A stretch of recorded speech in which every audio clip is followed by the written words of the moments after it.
Continuons avec le développement d'API.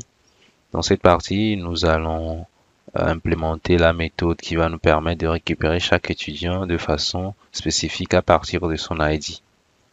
Ok. Déjà, on va vérifier si un étudiant existe. Un petit commentaire. Ensuite, je vais créer une variable étudiant qui est égale à étudiant de .where ID existe. Ici, à ce niveau, je vais faire une condition if.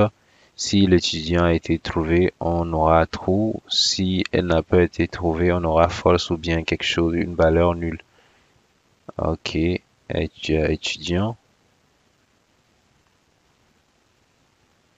Else. Ici, je vais faire comme précédemment. Si l'étudiant a été trouvé, je vais aller faire une réponse JSON. Ok. Ici, étudiant trouvé.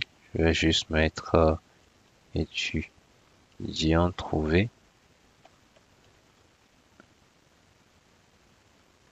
Et ici, c'est étudiant. Étudiant ici, c'est ça. Sinon, je vais juste renvoyer un message d'erreur. Je peux dire statut 0. Étudiant introuvable. Ici, on n'a pas trouvé d'étudiant.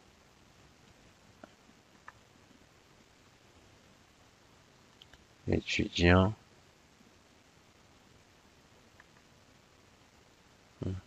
Alors, aucune donnée trouvée. Aucune donnée.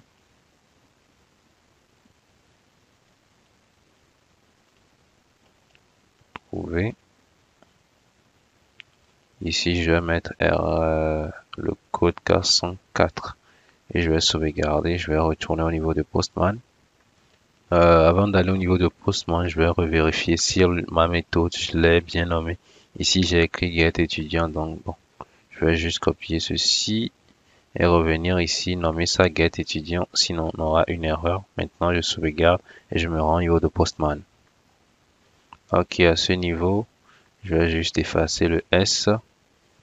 Si j'envoie ça, vous verrez qu'on aura un souci. Ok, là, je vais mettre un ID. Et vous voyez, étudiant trouvé.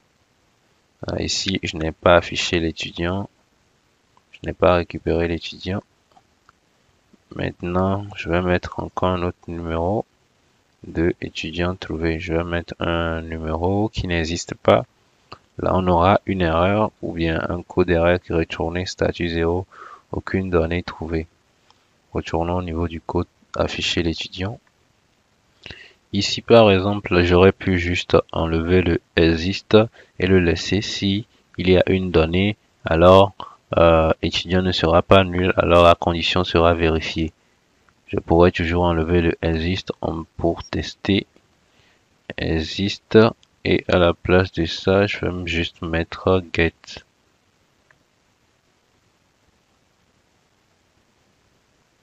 Ok, je sauvegarde. Postman, je vais envoyer. Ici, on a un élément vide. Oui, c'est normal. Mais ça ne fait pas ce qu'on a dit. Donc, on retourne sur l'ancien. Je fais un CTRL Z. Ok, étudiant.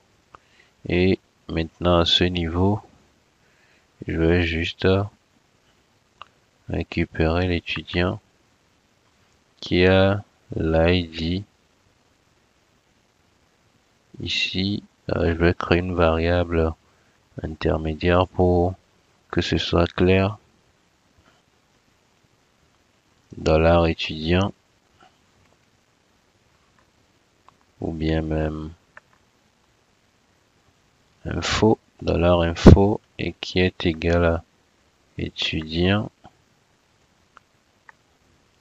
de point find. Et je mets l'ID ici, $ID. Parce qu'ici, je sais que l'étudiant existe. Et à ce niveau, je vais juste envoyer info. Je sauvegarde et je teste. Ok, je vais tester.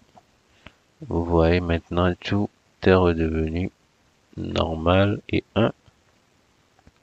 Nous avons les données de notre étudiant 1 qui est Roy, le 2 qui est Circolor et le 3 qui n'existe pas, donc aucune donnée trouvée.